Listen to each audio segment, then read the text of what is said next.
Alors, bonjour tout le monde. D'abord, très heureux de vous accueillir chez vous, au bureau du député. Vous savez, depuis déjà quelques années, on est ici à Saint-Lin-Laurentide, au 461 du parc. Donc, on en profite aussi, profite du moment pour lancer l'invitation. La maison est toujours ouverte ici. S'il y a des gens qui ont le goût de venir nous voir, s'ils ont des questions, des enjeux, venez nous voir. On est toujours disponible pour vous. Aujourd'hui, d'abord, je veux souligner la présence du préfet, M. Patrick Massé. Merci d'être là. Monsieur le maire Maisonneuve qui est ici et plusieurs conseillères et conseillers municipaux qui sont là. Merci aux gens des médias, mon équipe, Chantal, Karine et Georges. Très heureux que vous soyez ici, que vous ayez accepté notre invitation pour une annonce importante pour la municipalité, pour la ville de Saint-Lin. En fait, je dirais, j'ai presque le goût de dire pour tous les utilisateurs du réseau routier, mais particulièrement pour nos jeunes.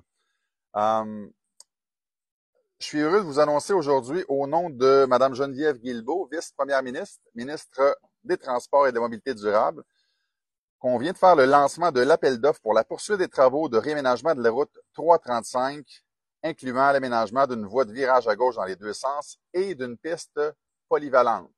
Peut-être récapitulatif, on a déjà annoncé il y a 2 ans avec un budget de mémoire de 69 millions de dollars qu'on était pour réaliser un projet qui était chéri par tant de maires depuis des années, tant de conseils municipaux au fil des années et tant de citoyens, c'est-à-dire de faire la voie de contournement à Saint-Lin-Laurentide. Il faut traverser Saint-Lin à 4 heures l'après-midi pour se rendre compte comment ça n'a pas de bon sens et comment c'est important de faire cette voie-là. Peut-être on a fait un petit visuel là, pour que ça soit simple pour tout le monde. Le projet sera fait en 3 phases. Donc, une première phase qui est au sud, qui part de la rue, si je me trompe pas, de la rue de Côte-de-Grâce, la rue Lortie, et qui va aller jusqu'à la rue Cité-des-Pins en bas. La deuxième phase, qui est la partie au nord, vous avez vu, il n'y a pas si longtemps, on a démoli l'ancien restaurant Barbas. Donc, la partie-là, on va entrer ici où est-ce qu'il y avait le Barbas, on va tourner derrière le centre de formation professionnelle et on va se rendre jusqu'à la rivière. Et la troisième phase, on va entrer à Côte-de-Grâce, on va longer derrière l'aréna et on va aller faire un pont éventuellement pour connecter la phase 2 et la phase 3. Aujourd'hui, je vous parle de la phase 1 qui a été débutée l'année dernière. Vous avez vu certains travaux qui ont été réalisés. Ça a commencé, mais c'est pas fini. Donc aujourd'hui, on lance un appel d'offres pour finir la phase 1. Ces travaux vont s'échelonner sur 2 ans. Mais il va s'amorcer en principe, là, on va ouvrir les appels d'offres d'abord, mais en principe, devrait débuter à quelque part au mois d'août, au mois de septembre. En tout cas, cet été, c'est ça le plan de match. Comme je le disais, ça sera par la mise en place de la voie de virage au centre. Donc, à partir de cet été, là, quand les travaux seront réalisés, là, d'ici 2 ans, disons, là, entre la rue Cité-des-Pins et la rue Lortie, il y aura 3 voies, une voie de chaque côté et une voie de virage au centre tout le long. Il y aura aussi, comme je le disais tantôt, la piste polyvalente. Il y a déjà une piste existante actuellement pour y aller en vélo ou à pied qui relie la rue Wilfrid-Laurier jusqu'à peu près Sainte-Henriette. Et après, on rentre là en arrière là, sur Sainte-Henriette. Donc, on va venir connecter la rue Wilfrid-Laurier jusqu'à la rue Lortie en haut et en bas, durant Sainte-Henriette jusqu'à la rue Cité-des-Pins, c'est-à-dire à peu près la fin là, de la ville de Saint-Lin. M. le maire me disait tantôt que la grande avancée dans ce projet-là, c'est ici, là, parce que tous les jeunes qui habitent ici, puis il y en a plusieurs, là, il y a beaucoup de citoyens dans ce coin-là, ben, ils bloquent rendus à la rue Lortie ici, ils n'ont pas accès au réseau municipal qui est plus haut ici, là, pour se rendre au parc, pour se rendre à toutes les commodités de la municipalité. Donc, avec ce nouveau tronçon-là, ça va permettre à tous les jeunes du bas, et je dis les jeunes, mais les personnes de tous âges, de pouvoir aller soit à pied ou en vélo, bénéficier des installations municipales.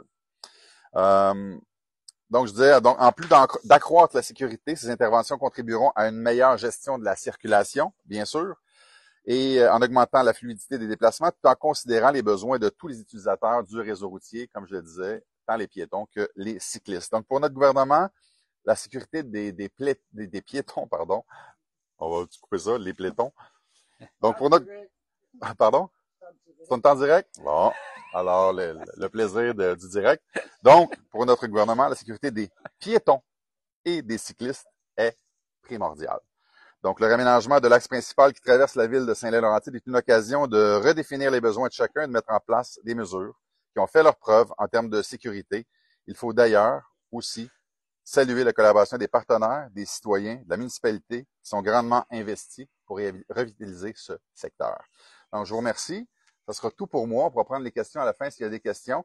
Peut-être je céderai la parole par ordre, Monsieur le maire, puis peut-être Monsieur le préfet ou Monsieur le préfet qui est là.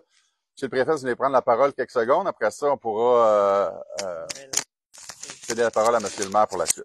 Merci.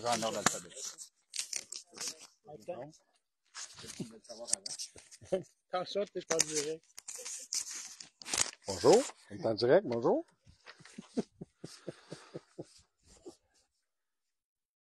Mais bonjour aux gens en direct, bonjour à vous tous. Hyper content d'être ici aujourd'hui.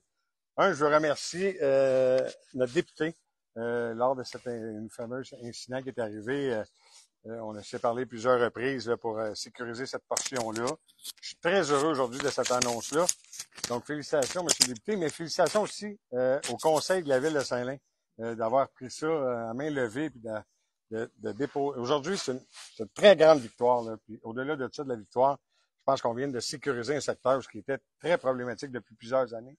Donc, je suis hyper fier aujourd'hui. Je parle plus en tant qu'ancien maire comme préfet. Préfet, ça va arriver après. Fait qu'aujourd'hui, en tant qu'ancien maire, je suis très, très heureux de cette annonce. Comme préfet, ben c'est sûr et certain, on vient de sécuriser une portion là, de la piste cyclable pour tous les gens. C'est beaucoup familial dans notre région. Puis ce que je veux vous annoncer aussi, c'est que le Conseil des maires veut faire une piste cyclable régionale à travers Montcalm. Donc, Monsieur le député, on va avoir besoin de vous, on va avoir besoin de vos sous, c'est sûr et certain. Mais je pense qu'ensemble, on va y arriver. Fait qu'aujourd'hui, c'est une belle victoire, c'est une belle annonce là, pour les gens de Saint-Lin. Fait que merci, Monsieur le député, puis merci à chacun d'entre vous. Sur ça, bonne fin de journée tout le monde. Merci. Bonjour. Bonjour, toujours en direct. Merci, je suis heureux de l'avoir reçu à l'avance. Vous avez fait un excellent travail, Monsieur le député. Merci à toute l'équipe là, du ministère qui porte son nouveau nom pleinement aujourd'hui. On est passé du ministère du Transport du Québec au ministère du Transport et de la Mobilité durable. Donc, merci et merci à nos partenaires. Merci au Conseil, évidemment. Aujourd'hui, c'est une étape importante, c'est une étape cruciale. Les gens de Saint-Lin-Laurentide le savent, que le trafic, la congestion routière nuit à notre qualité de vie, puis on pourrait en parler jusqu'à demain là, des conséquences. Puis on est là pour regarder vers l'avenir, puis à ce titre-là, nos partenaires au niveau provincial ont un rôle à jouer, puis vous le jouez. Merci.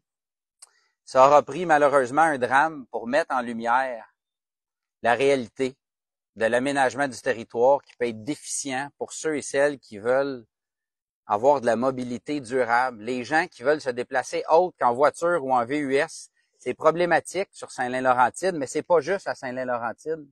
Fait que je suis content que ce projet-là soit un projet qui est tourné vers l'avenir. Vive la mobilité durable. Donc, je le répète, c'est une étape, mais combien importante, vous l'avez nommé tantôt, là.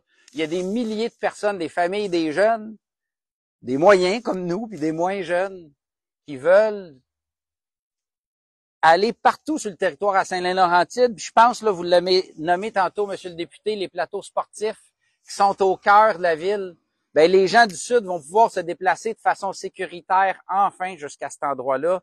Puis je vous le dis, Monsieur le député, on va répondre présent pour continuer ce réseau-là, puis de faire de Saint-Lin-Laurentide une ville orientée vers l'avenir avec le développement de la mobilité durable.